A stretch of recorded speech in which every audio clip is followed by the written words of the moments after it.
สวัสดีครับผมคิดว่าหลายคนนะครับคงจะได้ยินเรื่องของอาหารต้านมะเร็งกันมามากพอสมควรนะครับแต่จะมีสักกี่คนที่ลงไปดูรายละเอียดของอาหารเหล่านั้นว่ามันได้ผลจริงๆหรือเปล่านะครับผมคนหนึ่งแหละครับที่ลงไปดูรายละเอียดเมื่อเวลามีคนบอกว่าอาหารชนิดนั้นชนิดนี้ต้านมะเร็งได้แต่พอลงไปดูจริงๆแล้วเนี่ยหลักฐานเนี่ยมันค่อนข้างที่จะอ่อนนะครับแล้วส่วนใหญ่แล้วนะครับมันไม่สามารถที่จะทำได้อย่างที่โฆษณาหรอกครับที่สำคัญมันอาจจะเป็นการกระทำบางอย่างที่มากจนเกินไปทำให้ร่างกายของเราเสียสมดุลนะครับวันนี้ผมก็เลยอยากจะเอาเรื่องนี้มาพูดให้ฟังนะครับว่าจริงๆในทางการแพทย์นะ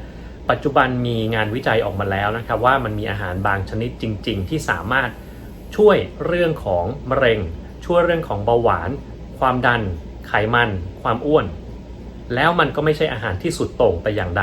นะครับคนเราสามารถทำแบบนี้ได้ไปตลอดชีวิตนะครับเดี๋ยวผมจะอธิบายให้ฟังว่ามันคืออะไรคลิปนี้รบกวนฟังให้จบนะครับเพราะว่าผมจะอธิบายถึงอาหารชนิดอื่นๆด้วยว่าทำไมมันถึงทำเช่นนั้นไม่ได้นะครับรวมทั้งอาหารที่กูรูสุขภาพอินฟลูเอนเซอร์สุขภาพหลายๆคนนะครับแนะนำนะแล้วผมจะอธิบายว่าของพวกนั้นมันไม่ได้ผลหรอกนะครับเดี๋ยวลองฟังกันดูนะครับพบกับผมนะครับนายแพทย์ธนียวันนะครับเป็นอาจารย์แพทย์อยู่ที่ประเทศสหรัฐอเมริกาเชี่ยวชาญโรคปอดการปลูกถ่ายปอดและวิกฤตบำบัดนะครับสิ่งแรกซึ่ง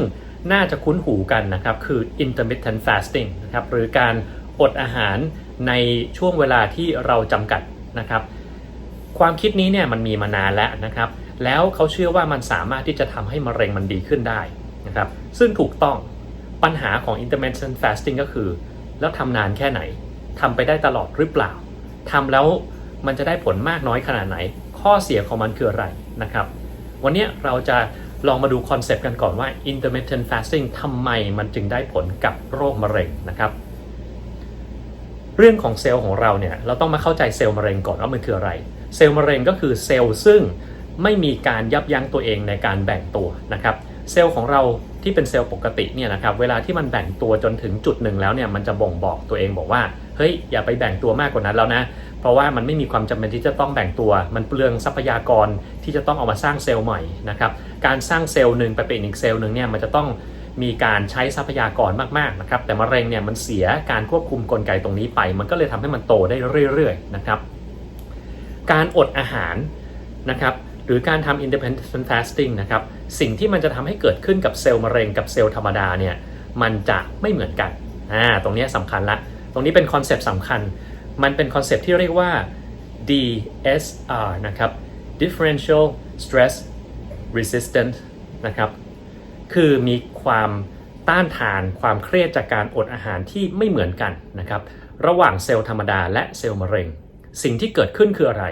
ในเซลล์ธรรมดาเมื่อเผชิญหน้ากับการอดอาหารการขาดพลังงานต่างๆเซลล์จะเข้าสู่โหมดที่ไม่มีการแบ่งตัวนะครับจะมุ่งเน้นมาในแง่ของการรีไซเคิลโปรตีนสารอาหารต่างๆเพื่อใช้ภายในเซลล์หรือเรียกว่า autophagy นั่นเองนะครับอันนี้หลายคนคงจะเคยได้ยินและผมก็เคยทำคลิปเรื่อง autophagy ไปแล้วนะครับว่ามันเกิดขึ้นได้อย่างไรมีกลไกการทำงานอย่างไรมีประโยชน์แบบไหนนะครับถ้าจำไม่ได้ก็ลองกลับไปฟังคลิปเรื่อง autophagy ดูนะครับ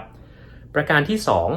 2ร่างกายของเราเนี่ยถ้าเซลล์ปกติเจอภาวะอดอาหารเนี่ยนะครับสิ่งที่เกิดขึ้นก็คือเซลล์มันจะหันมาปกป้องและซ่อมแซม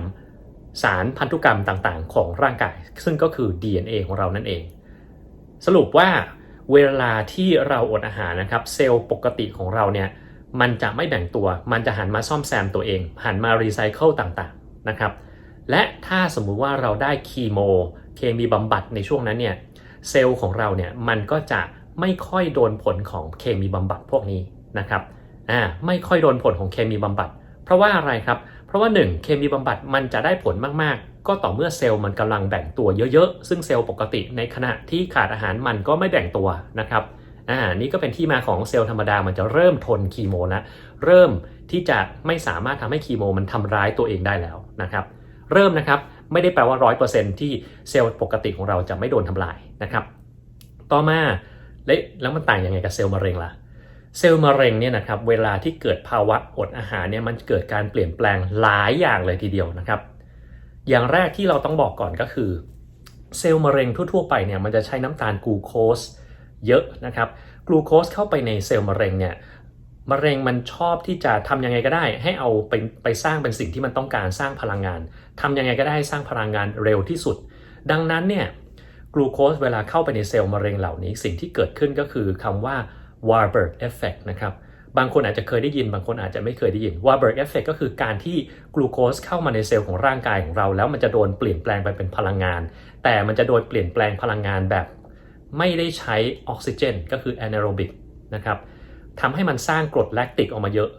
การที่มันเปลี่ยนแปลงการสร้างพลังงานแบบนี้นะครับการสร้างพลังงานแบบนี้เนี่ยมันสร้างพลังงานได้น้อยกว่าแบบออกซิเจนนะครับต่อให้เรามีออกซิเจนเพียงพอมะเร็งมันก็ไม่สนใจนะครับมะเร็งมันไม่ได้สนใจออกซิเจนตรงนั้นมันสนใจที่ทำยังไงก็ได้สร้างเร็วที่สุดแล้วการสร้างเร็วที่สุดก็คือการสร้างแบบไม่ใช้ออกซิเจนหรือที่เราเรียกว่า anaerobic นะครับแต่ข้อเสียของการสร้างแบบนี้คือมันสร้างเร็วจริงแหละแต่มันสร้างได้น้อยมากนะครับดังนั้นเนี่ยคนก็คิดสิถ้าเราให้กลูโคสมันไม่เพียงพอให้พลังงานไม่เพียงพอมันน่าจะไม่สามารถสร้างพลังงานได้แต่นั่นก็ไม่ใช่ทางออกอยู่ดีครับเพราะว่าถ้าเราไม่ได้พลังงานเซลล์ปกติของเรามันก็ไม่ได้พลังงานไปด้วยมันก็ตายด้วยเหมือนกันนะครับแล้วเรื่องของพลังงานมันเกี่ยวข้องอะไรไหมคือต่อให้เราให้พลังงานเข้าไปน้อยหรือมากยังไงก็แล้วแต่เซลล์มะเร็งเนี่ยมันจะต้องสร้างอันนี้ขึ้นมาให้ได้แต่ถ้าเราไม่ให้พลังงานเข้าไปเลยหรือว่าให้สารอื่นๆที่ทำให้กลูโคสในร่างกายของเราเนี่ยมันลดลงแล้วมะเร็งเรามันจะต้องทำยังไงมะเร็งเรามันจะโดนบังคับนะครับให้เกิดภาวะ anti Warburg effect คือให้หันมาใช้พลังงานแบบเซลล์ปกติของเรานั่นแหละครับเซลล์ปกติของเราเวลาได้กลูโคสเข้ามาในร่างกายแล้วเนี่ยมันจะต้องมีกระบวนการใช้ออกซิเจนเพราะว่าการใช้ออกซิเจนนี้จะทำให้ผลิตพลังงานได้มากกว่าแบบไม่ใช้ออกซิเจนอย่างเยอะมากเลยนะครับแต่ข้อเสียของมันก็คือมันจะสร้างสารอนุมูลอิสระขึ้นมาเยอะแยะนะครับการที่เราสามารถใช้อาหารบางประเภทหรือว่าทำ intermittent fasting เข้าไปเนี่ยนะครับมันจะทำให้มีภาวะต้าน Warburg effect นะครับทำให้มะเร็งเนี่ยโดนบังคับให้ไม่สามารถใช้การผลิตพลังงานแบบพร่ำเพรื่อแบบรวดเร็วที่ทำได้นะครับต้องหันไปทำแบบปกติแล้วพอทำแบบปกติปุ๊บการเกิดสารอนุมูลอิสระที่เกิดเยอะๆนะครับมันก็ทำให้เซลล์มะเร็งพวกนี้โดนในสารอนุมูลอิสระตรงนี้ทำให้มันตายได้นะครับในขณะที่เซลล์ของเราปกติในระหว่างที่อดอาหารอยู่นะครับมันจะไม่ค่อยเกิดภาวะนี้เนื่องจากว่าอะไรครับเนื่องจากว่าเซลล์เรามันรู้มันจะไม่มีการแบ่งตัวแล้วมันก็จะไม่สร้างเพิ่มมันจึงไม่มีความจำเป็นจะต้องการพลังงานเพิ่มไงครับมันก็เลยไม่เกิดภาวะนี้ดังนั้นเซลล์มะเร็งเนี่ยมันจะตายได้ด้วยภาวะนี้ในอันที่1นะครับอันที่2ที่เกิดขึ้นกับเซลล์มะเร็งเมื่อเราอดอาหารนะครับคือมันจะมีสารตัวหนึ่งชื่อว่า caspase นะครับ caspase เนี่ยจะเป็นตัวที่ออกมาทำให้เซลล์มันตายได้นะครับปกติเซลล์ของเราเนี่ยมันจะมีเวลาที่มันจะตายเนี่ยมันจะมีการสร้าง caspase ขึ้นมานะครับแล้วก็พบว่าไอเซลล์มะเร็งเนี่ยมันมีปริมาณ caspase สูงขึ้นมากๆเลยเมื่อที่เราอดอาหารนะครับนี่ก็เป็นอีกกลไกหนึ่งซึ่งทำให้มะเร็งมันตายถ้าเราอดอาหารนะครับกลไกต่อมาคือเมื่อเราอดอาหารสิ่งที่เกิดขึ้นกับเซลล์มะเร็งเนี่ยมันจะมีตัวรับสารคีโมบำบัดที่เราให้นะครับคือตัวรับที่อยู่บนผิวเซลล์เนี่ยมันเหมือนเป็นช่องทางผ่านของสารอาหารบางอย่างนะครับมะเร็งเมื่อมันขาดสารอาหารมันต้องเพิ่มไอช่องพวกนี้เข้ามาเยอะๆเพื่อเอาอาหารเข้ามาในตัวมันเองนะครับแต่บังเอิญไอช่องทางนั้นบางอันนะครับบางอันเป็นทางผ่านของเคมีบำบัดด้วยนะครับเป็นทางผ่านของเคมีบำบัดแปลว่าอะไรแปลว่าเราถ้าให้เคมีบำบัดเท่าเดิมผลของเคมีบำบัดต่อเซลล์มะเร็งมันจะมากขึ้นเพราะมันเข้าไปในเซลล์ได้มากขึ้นนะครับอันนี้คือเหตุการณ์ที่3ซึ่งเกิดขึ้นเมื่อเราทำ intermittent fasting หรืออดอาหารเซลล์มะเร็งนะครับต่อมาไม่ใช่แค่3อย่างนะครับอย่างที่4ก็คือมันเป็นการกระตุ้นภูมิคุ้มกันที่จะทำให้เกิดการต่อต้านเซลล์มะเร็งนะครับอันเนี้ยมันเกิดขึ้นเพราะว่าอะไรนะครับมันเกิดขึ้นเพราะว่าเซลล์ปกติของเราเกิดภาวะ autophagy ที่มากขึ้นมีการ recycle แล้วภาวะ autophagy เนี่ยจะเป็นการกระตุ้นเซลล์หนึ่งซึ่งเรียกว่า macrophage นะครับ macrophage เนี่ยจะมี2ชนิดหลักๆชนิดที่1และชนิดที่2นะครับชนิดที่มันทำให้เกิดขึ้นในกรณีของ fasting ก็คือชนิดของ macrophage ชนิดที่2ซึ่งชนิดที่2เนี่ยมันจะเป็นการที่เกิดการอักเสบในร่างกายเพื่อไปต่อต้านมะเร็งแต่ถ้าเป็นชนิดที่1มันจะอยู่เฉยๆนิ่งๆไม่ทำอะไรลดการอักเสบนะครับพูดมาถึงตรงนี้หลายคนจะเริ่มสงสัยเฮ้ยแปลว่าเราต้องทำให้มีการอักเสบในร่างกายเหรอเราถึงจะกำจัดมะเร็งได้ ถูกต้องครับมะเร็งเนี่ยโดนกำจัดด้วยวิธีการอักเสบวิธีการอักเสบอันแรกก็คือการที่มันต้องหายใจแบบใช้ออกซิเจนนั่นแหละครับมันจะทำให้เกิด reactive oxygen species นะครับหรืออนุมูลอิสระขึ้นมาทำลายตัวเองนะครับอันที่2คือเราไปกระตุ้นภูมิต้านทานของเราให้มากัดกินเซลล์มะเร็งหรือแมคโครฟาจชนิดที่2นั่นเองนะครับแบบนี้เลยนะครับถ้าเราไปต้านการอักเสบในช่วงเวลานี้อาจจะไม่ค่อยดีเท่าไหร่นะครับเพราะว่ากลไกเหล่านี้มันก็จะต้องโดนยับยั้งไปบ้างนะครับนี่คือเป็นเหตุการณ์ซึ่งเกิดขึ้นกับเซลล์มะเร็งเมื่อเราอดอาหารนะครับหลักๆเลยนะครับมันยังมีกลไกอื่นๆอีกนะครับที่ยังสามารถทำให้มะเร็งพวกนี้มันสลายไปได้คำถามต่อมานะครับเฮ้ยแล้วเราต้องอดอาหารนานเท่าไหร่ล่ะนะครับปัจจุบันนะครับจากงานวิจัยผมจะแนบงานวิจัยให้ท่านไปอ่านนะครับมันมีงานเขียนอันนึงซึ่งรวบรวมความคิดเกี่ยวข้องกับงานวิจัยเรื่องนี้ไว้ทั้งหมดซึ่งผมเห็นว่ามันอาจจะเข้าใจง่ายมากสำหรับท่านนะครับท่านอ่านอันนี้ก่อนแล้วถ้ายังสงสัยสามารถลองไปดูบทความอ้างอิงซึ่งเอกสารชิ้นนี้อ้างอิงได้ไปดูงานวิจัยแต่ละอย่างที่เขาอ้างอิงไว้ผมว่ามันดีหลายๆงานเลยทีเดียวนะครับสิ่งที่เกิดขึ้นนะครับเขาจะต้องทำ intermittent fasting เนี่ยอย่างน้อย48 ชั่วโมงถึงจะมีผลต่อมะเร็งที่กำลังเป็นอยู่ในขณะนี้นะครับอย่างน้อย48 ชั่วโมงทีนี้มันมีการทดลองกับในหนูนะครับที่เป็นมะเร็งเขาพบว่าเขาเทียบเลยหนูที่ให้กินอาหารปกติหนูทำ intermittent fasting 48 ชั่วโมงนะครับกับไม่รักษาเลยนะครับดูซิว่ามันมีความแตกต่างไปอย่างไรบ้างนะครับแล้วก็แบบให้เคมีบำบัดอีกแบบหนึ่งคือเอาทั้งเคมีบำบัดและ intermittent fasting มารวมกันดูว่ามันเกิดอะไรขึ้นอย่างนี้เลยผลที่ได้มันก็คือถ้าไม่ทำอะไรเลยอัตราการตายเนี่ยมันสูงที่สุดนะครับจากมะเร็งถ้าทำเคมีบำบัดหรือทำ intermittent fasting อย่างน้อย48 ชั่วโมงนะครับมันได้ผลเหมือนกันแต่มันได้ผลเหมือนกันแปลว่าอะไรเรารู้ว่าเคมีบำบัดนั้นไม่สามารถทำให้มะเร็งมันหายไปได้ครับหนูมันก็ยังตายอยู่ดีนะครับแต่มันตายน้อยลงกว่าแบบไม่ให้เคมีบำบัดที่น่าตื่นเต้นมากไปกว่านั้นก็คือถ้าเราทำ intermittent fasting มันได้ผลเหมือนเคมีบำบัดเลยนะครับแต่ต้องเน้นย้ำไว้นะครับแต่มันไม่ได้ทำให้มะเร็งหายไปมันไม่หายนะครับแต่มันลดลงอันที่น่าตื่นเต้นมากที่สุดคือทางเลือกที่3ครับการทำ intermittent fasting ร่วมกับการให้เคมีบำบัดสิ่งที่เกิดขึ้นก็คือผลที่ได้เนี่ยมันดีที่สุดในบรรดาทั้ง3วิธีเลยครับทั้ง3วิธีทีเนี้ยงานตัวนี้นะครับก็มีลองไปทำในคนนี่มันจะเกิดอะไรขึ้นอย่างที่เมื่อกี้บอกมันมีการตอบสนองที่แตกต่างกันไป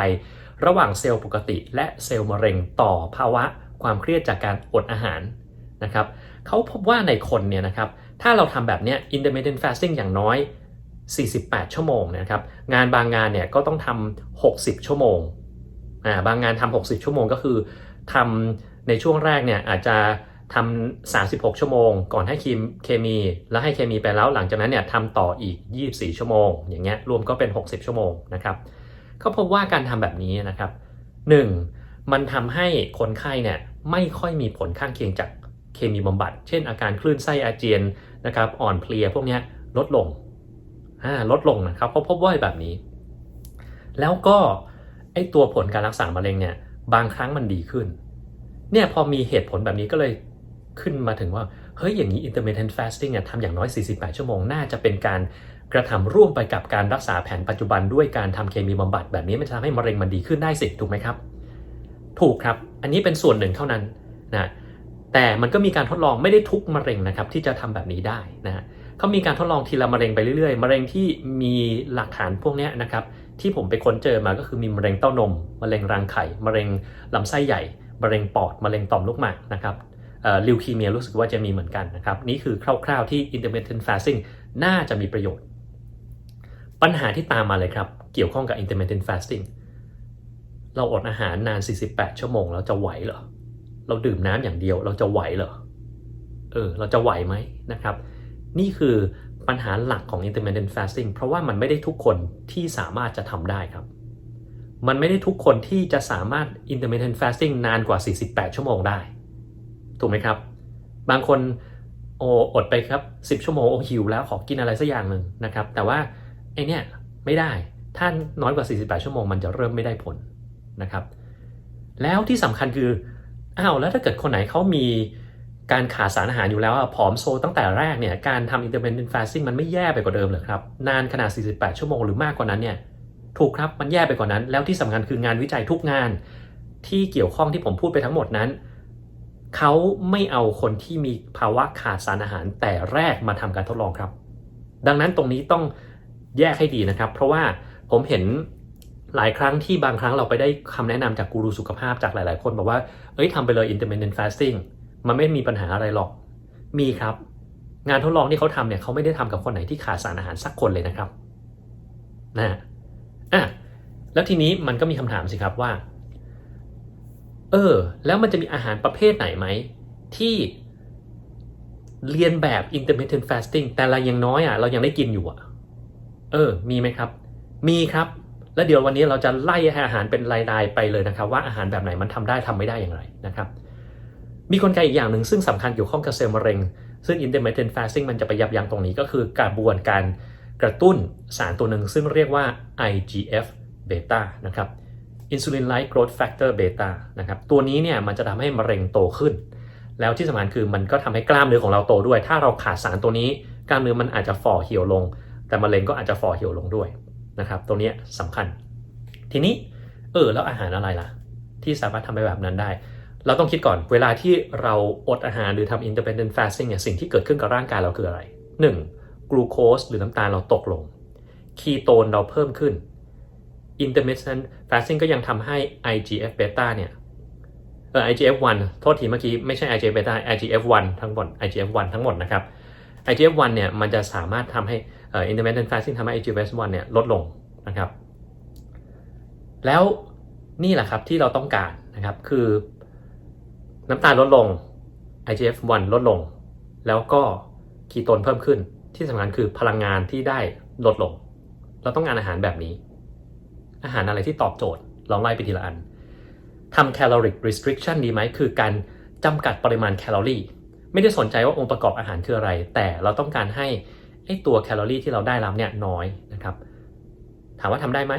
ไม่ได้ครับแคลอรี่น้อยแต่อย่างอื่นมันไม่ได้ถ้าเราไม่ได้จำกัดอาหารไม่ได้เปลี่ยนแปลงอะไรเนี่ยสิ่งที่เหลืออยู่อย่างอื่นเนี่ยมันก็ได้ผลไม่เต็มที่นะครับกลูโคสถ้าเราจำกัดแคลอรี่แล้วแคลอรี่ทั้งหมดเรากินจากกลูโคสอันนี้ก็มะเร็งก็ไม่ได้ผลแบบนั้นไปนะครับหรือถ้าเราจำกัดแคลอรี่มากๆนะครับแคลอรี่ของเรามันได้มาจากอย่างอื่นเยอะแยะไปหมดนะครับมันก็ไม่ได้ช่วยอะไรไขมันอย่างเดียวก็ไม่ได้ช่วยอะไรเช่นกันนะครับทีนี้การจำกัดแคลอรี่เนี่ยมันอาจจะไม่ได้ผลละแล้วต่อมาถ้าเรากินคีโตล่ะคีโตเนี่ยคีโตเจนิกไดเอทมันทำให้มีปริมาณคีโตนเข้ามาในร่างกายเราเยอะๆนะถูกไหมครับการสร้างคีโตนเยอะๆมันก็เหมือนกับ intermittent fasting สร้างคีโตนเยอะๆถูกไหมครับแล้วปริมาณกลูโคสที่เราให้ไปก็ลดลงมันก็ทำให้กลูโคสลดลงถูกไหมครับมันก็คล้ายแล้วสิแต่ไม่ใช่ครับคีโตเจนิกไดเอทเนี่ยมันไม่มีการกำหนดพลังงานนะครับพอมันไม่มีการกำหนดพลังงานเสร็จปุ๊บแล้วเนี่ยถ้าให้พลังงานเข้าไปเท่าไหร่ก็ได้ผลแบบนี้จะไม่เกิดขึ้นกับเซลล์มะเร็งครับผลของ intermittent fasting จะไม่เกิดขึ้นกับเซลล์มะเร็งด้วยอาหาร ketogenic diet นะฮะงั้นบางคนก็บอกว่างั้นก็รวม ketogenic diet กับ intermittent fasting อันนั้นท่านจะทำแบบนั้นก็ได้นะครับแต่ปัญหาของ ketogenic diet ก็คือมันจะไม่สามารถทำให้ท่านได้รับสารอาหารครบเพียงพอนั่นก็คือเป็นปัญหาเข้ามาอีกขั้นหนึ่งแล้วที่สำคัญคือท่านก็ยังต้องทำ intermittent fasting อยู่ดีนั่นแหละครับนะถ้าไม่ใช่2อาหารนี้แล้วอาหารไหนล่ะคีโตก็ไม่ใช่ calorie restriction ก็ไม่ได้นะครับกิน carnivore diet ดีไหมกินแต่โปรตีนกินแต่เนื้อพวกนี้คำตอบก็คือก็ไม่ดีอยู่ดีนะครับการไม่จำกัดแคลอรี่การไปสร้างการอักเสบที่ไม่จำเป็นด้วยสารอาหารที่มันมาจากเนื้ออย่างเดียวไม่มีพืชไม่มีผักอะไรเลยเนี่ยนะครับมันก็ยิ่งทำให้ร่างกายมีปัญหาเข้าไปใหญ่นะครับปัญหาก็คือ 1. พวกวิตามินเกลือแร่ทุกอย่างพวกนี้เราได้ไม่พออยู่แล้วบางคนก็บอกว่าก็เถียงก็ไปกินเสริมสิอันนั้นท่านก็ต้องไปกินเสริมอีกต่อหนึ่งนะครับถูกไหมฮะก็ต้องไปหามาเสริมอีกนั่นแหละบางคนกินคาร์นิวอลไดเอทก็จะมีปัญหาอย่างอื่นเช่นกรดยูริกสูงท้องผูกบางคนก็รู้สึกเพลียมากกว่าเดิมนะครับแต่บางคนไหนที่กินแล้วดีอันนั้นก็ปล่อยเข้าไปนะครับแต่ว่ามันไม่ได้สามารถทำให้ร่างกายเกิดออโตฟาจีได้มันไม่ทำให้เกิดคีโตนบอดี้ได้มันไม่สามารถทำให้เซลล์มะเร็งเปลี่ยนแปลงจากการใช้กลูโคสที่ไม่ใช้ออกซิเจนมาใช้ออกซิเจนแบบ เซลล์ปกติได้มันไม่สามารถทำให้เกิดแบบนั้นได้เลยสักอย่างนะครับดังนั้น Carnivore Diet เนี่ยก็ไม่ใช่สิ่งที่จะมาตอบโจทย์ละมาถึงสุดท้ายเลยสารอาหารอย่างหนึ่งซึ่งเราเรียกว่า FMD นะครับ Fasting Mimicking Diet คืออาหารกลุ่มหนึ่งเลยที่เรียนแบบทุกอย่างของ Intermittent Fasting คือ FMD นะครับ FMD คืออะไรมันคืออาหารที่มีการจำกัดปริมาณแคลอรี่นะครับมีหลากหลายสูตรแต่ส่วนใหญ่แล้วนะครับแคลอรี่ต่อวันจะไม่เกิน 1,000 แคลอรี่จะไม่เกิน 1,000 แคลอรี่นะครับหรือ 1,000 กิโลแคลอรี่บางคนจะเรียกแคลอรี่บางคนเรียกกิโลแคลอรี่จะเรียกแบบไหนก็ได้นะครับให้เราเข้าใจตรงกันแล้วกันมันจะเน้นไปที่อาหารที่มาจากพืชผักเป็นหลักนะครับจากพืชผักเป็นหลักเลยนะพืชผักเยอะมากๆและจะมีคาร์โบไฮเดรตและโปรตีนต่ำคาร์โบไฮเดรตโปรตีนต่ำนะครับไขมันสูงแต่จะเป็นไขมันตัวดีเสมอร่วมกับอาหารจากพืชผักเยอะและที่สำคัญท่านไม่ต้องกินแบบนี้ทุกวันครับงานทดลองมีแล้วกิน5 วันต่อเดือนได้ผลครับ5 วันต่อเดือนเท่านั้นเอง5 วันติดต่อกันแล้วที่สำคัญคือถ้าท่านทำ5 วันแบบนี้มันไม่ได้แปลว่าร่างกายของท่านขาดพลังงานนะครับท่านไม่ต้องทำ intermittent fasting ท่านยังได้พลังงานวันละ 1,000 กิโลแคลอรี่อยู่ยังได้สารอาหารครบอยู่ยังได้ทุกๆอย่างที่ควรจะได้อยู่แล้วมันไม่ได้ทำไปตลอดชีวิตเพราะฉะนั้นเรื่องของการที่ไม่ต้องทำไปตลอดชีวิตเนี่ยมันทำให้ทุกอย่างทำได้ง่ายขึ้นละถูกไหมครับแล้วคนที่จะทำเคมีเนี่ยนะครับท่านก็ทำแบบนี้แค่นี้เลยนะครับไม่ต้องอดอาหารไม่ต้องอะไรนะครับถ้าเกิดคนไหนทำ intermittent fasting ร่วมไปด้วยได้ในช่วงที่จะทำก่อนทำคีโมกับหลังทำคีโมอันนั้นท่านอาจจะได้ประโยชน์สูงที่สุดแต่ถ้าท่านทำไม่ได้วิธีหนึ่งซึ่งมันได้ผลเหมือนกันเปี้ยเลยก็คือไอ้นี่แหละครับแล้วอาหารแบบนี้ท่านไม่ต้องซื้อนะครับท่านทำของท่านเองก็ได้นะครับท่านก็ไปหาเลยว่าเราต้องกินคาร์โบไฮเดรตต่ำนะครับเราต้องกิน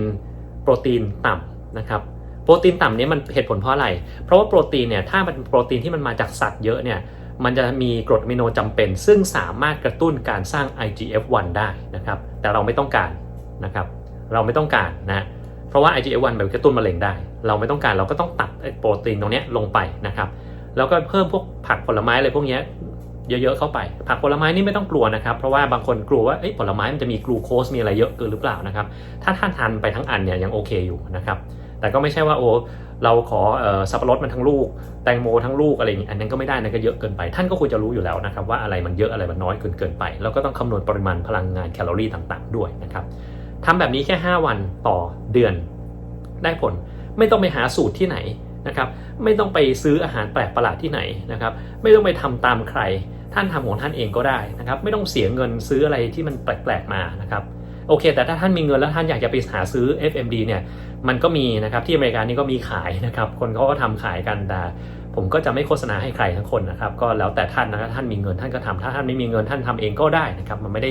ลำบากยากเย็นอะไรแล้วมันก็ไม่ได้ทำไปตลอดนะครับพอมันไม่ต้องทำไปตลอดเนี่ยสิ่งที่ได้ผลอย่างหนึ่งก็คือพอท่านหมดช่วงนี้ปุ๊บท่านกินปกติได้กินปกติแล้วมันได้อะไรขึ้นมาก็เสริมสร้างร่างกายกล้ามเนื้อแล้วก็ภาวะทุกโภชนาการทั้งหมดดังนั้นอาหาร FMD เนี่ยมันตอบโจทย์แบบแทบจะทุกอย่างเกี่ยวข้องกับโรคมะเร็งเลยนะครับแล้วนอกเหนือจากนี้มันไม่ได้แค่ตอบโจทย์เรื่องโรคมะเร็งนะครับถ้าท่านไปดูงานวิจัยซึ่งมีผลแปะไว้ให้เนี่ยหลายๆอย่างนะครับก็จะเจอว่าค่ากลูโคสหรือน้ำตาลกลูโคสในร่างกายของท่านจะต่ำลงมันช่วยเรื่องเบาหวานนะครับไขมันรอบพุงมันลดลงนะครับไขมันในเส้นเลือดก็ลดลงความดันโลหิตก็ลดลงน้ำหนักก็ดีขึ้นนะครับดีขึ้นทุกอย่างมะเร็งมันก็ดีขึ้นได้ด้วยนะครับแต่อย่างไรก็ตามต้องเน้นย้ำจุดนี้เลยนะครับไม่มีอาหารในโลกแบบไหนรวมทั้ง intermittent fasting ด้วยที่สามารถทำให้มะเร็งมันหายไปได้ด้วยอาหารอย่างเดียวไม่มีนะครับไม่มีมันจะต้องทำร่วมกับการรักษาแบบปกตินี่แหละครับการผ่าตัดการให้เคมีบำบัดอย่างหนึ่งนะครับสำหรับคนที่ต้องการผ่าตัดเนี่ยเราต้องรู้ก่อนว่ามะเร็งบางอย่างเนี่ยมันใช้พลังงานของร่างกายเราเยอะถ้าเราไปผ่าตอนที่เรากำลังทุพโภชนาการขาดสารอาหารเนี่ยเราจะไม่มีโอกาสที่จะฟื้นตัวจากการผ่าตัดอันนั้นได้ดังนั้นเนี่ย คนที่เชื่อใน intermittent fasting การหยุดอาหารนานๆเพื่อที่จะให้มะเร็งมันฝ่อมันตายไปในคนที่ต้องผ่าตัดเนี่ยทำไม่ได้นะครับแล้วไอ้มะเร็งถ้ามันใหญ่ขนาดนั้นจำเป็นต้องผ่าตัดเนี่ยการไปอดอาหารนานๆท่านอาจจะเสียชีวิตก่อนที่มะเร็งมันจะเสียชีวิตนะครับตัวท่านเองนะครับจะเสียชีวิตดังนั้นเนี่ยถ้าต้องผ่าตัดสิ่งที่ควรจะต้องทำก็คือทำให้ร่างกายเราเนี่ยมีสารอาหารมากที่สุดนะครับมีพลังงานมากที่สุดนะครับพลังงานแน่นอนเข้าไปในร่างกายมันจะต้องโดนเซลล์มะเร็งใช้ไปเยอะแต่เซลล์ปกติมันก็ต้องการพลังงานเหมือนกันดังนั้นเราต้องกินเข้าไปนะครับพอเราภาวะโภชนาการดีหลังจากนั้นเราผ่าตัดนะครับผ่าตัดเสร็จหลังจากผ่าเราต้องฟื้นตัวพอฟื้นตัวเสร็จปุ๊บแล้วเขาอาจจะให้เคมีบำบัดตอนช่วงที่ให้เคมีบำบัดนะครับท่านทำ FMD ไปเลยเดือนละ5วันนะครับไม่ต้องทำทุกวันนะครับเพราะถ้าทำทุกวันอันนั้นก็ไม่ดีเหมือนกันเพราะว่าอะไรมันเป็นการจำกัดปริมาณแคลอรี่นะครับแคลอรี่ของท่านก็จะต่ำนะครับดังนั้นก็มีปัญหาเราไม่ต้องการให้แคลอรี่เราต่ำไปตลอดเราต้องการให้มันมีช่วงที่เราต้องการเสริมแคลอรี่เข้าไปในร่างกายด้วยนะครับดังนั้นเนี่ยถ้าเรามาให้ถึงปัจจุบันจุดนี้นะครับจริงๆมันมีอาหารอีกหลากหลายประเภทเลยที่คนเขากินกันเช่น vertical diet นะครับ paleo นะครับหรือ Atkins diet หรืออะไรก็แล้วแต่ diet นะครับแต่ว่า diet ตัวที่มันได้ผลในกรณีที่เรียนแบบ fasting หรือการอดอาหารแต่มันยังให้คุณค่าและผลประโยชน์ต่อร่างกายรวมทั้งมันไม่ได้สุดโต่งจนเกินไปมันยังสามารถทำไปได้ตลอดชีวิตเพราะมันแค่5วันต่อเดือนก็คือ FMD นั่นแหละครับเท่าที่ผมอ่านหลักฐานมาครับงั้นโดยสรุปนะครับถ้าเราทำการอดอาหารหรือ intermittent fasting ผลที่ได้ก็คือเซลล์ปกติของเรามันจะหันมาซ่อมแซมตัวเองนะครับแล้วก็มีความทนทานต่อเคมีบำบัดสูงขึ้นในขณะที่เซลล์มะเร็งนั้นตัวมันเองเนี่ยจะไวต่อเคมีบำบัดเพิ่มขึ้นมันจะขาดสารอาหารหลายๆอย่างที่มันต้องการนะครับเกิดภาวะ anti Warburg effect ก็คือมันจำเป็นจะต้องหันเหการสร้างกลูโคสไปสร้างด้วยวิธีปกติต้องทำให้เกิดอนุมูลอิสระขึ้นมาทำลายตัวเองมีสารแคสเปซสูงขึ้นได้สาร IGF-1 น้อยลงเซลล์มันก็จะไม่โตนะครับแล้วก็มีเซลล์กับแมคโครฟาจชนิด M2 มาจัดการกับตัวมันเองเพิ่มมากขึ้นนะครับพวกนี้มีหลากหลายอย่างเลยที่จัดการกับเซลล์มะเร็งได้นะครับดังนั้นถ้าเราทำ intermittent fasting ถ้าเราจะทำอย่างน้อยก็ต้อง48ชั่วโมงกินได้แต่น้ำเปล่าอย่างเดียวนะครับก่อนคีโมนะครับอย่างเงี้ยถึงจะช่วยได้แล้วทำไปนานเท่าไหร่หลังจากนั้นถ้าท่านไม่ได้อยู่ในช่วงให้คีโมอันนี้ก็ตอบไม่ได้นะครับแต่ว่าอาหารชนิดหนึ่งซึ่งสามารถนำมาทดแทนตรงนี้ได้ทำให้ท่านสามารถกินได้ก็คืออาหารแบบ FMD นะครับคือ fasting mimicking diet เราจำกัดปริมาณแคลอรี่อยู่ที่ 1,000 แคลอรี่1,000 กิโลแคลอรี่ต่อวันนะครับทาน5วันในปริมาณที่เราทานนั้นมีผักเป็นส่วนใหญ่นะครับอาจจะมีชามีกาแฟพวกนี้ได้บ้างนะครับแต่ว่าให้คาร์โบไฮเดรตและโปรตีนต่ำไขมันสูงแต่เป็นไขมันที่ดีมาจากไขมันพวกพืชพวกอะไรพวกนี้นะครับเป็นพวกอะโวคาโดพวกนี้ก็ได้ไขมันที่มาจากถั่วบางอย่างนี้ก็ได้เหมือนกันนะครับMCT oil อะไรพวกนี้ก็ช่วยได้นะครับเอามาเป็นตัวเสริมเป็นพลังงานหลักๆเพราะว่ามาจากให้พลังงานหลักจากของ FMD เนี่ยมาจากไขมันที่ดีนะครับโอเควันนี้ก็เท่านี้แล้วกันนะครับใครมีอะไรสงสัยก็สอบถามมาได้นะครับขอบคุณมากครับสวัสดีครับ